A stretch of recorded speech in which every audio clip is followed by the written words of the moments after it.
Yo! What's up mga idol? So ngayon, panibagong tatuan at panibagong kagwapuhan na naman tayo mga idol, no? So ngayon, yung gagawin nating project mga idol is freehand na armband tattoo. So you know, shout out ni Boss Idol Harold, no? So siya yung ating client ngayon. So syempre request din niya yan at may design siya na pinakita, so yun yung gagawin natin. Yun nga yung armband na may cross mga idol.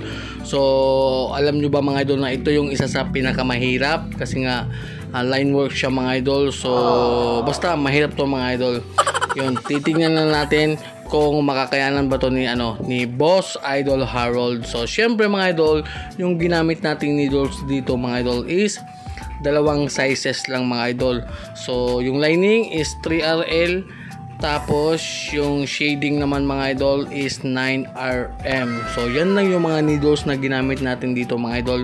Tapos yung voltage natin dito mga idol is naglalaro lang sa 5.5 hanggang sa 6 volt mga idol. So hanggang dyan lang yung ating voltahe mga idol.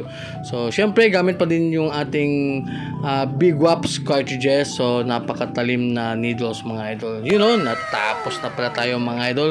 So yan po si Idol Harold Dino. So you know, so after ng 2 hours of pain mga idol, so 2 oras na tatuan mga idol.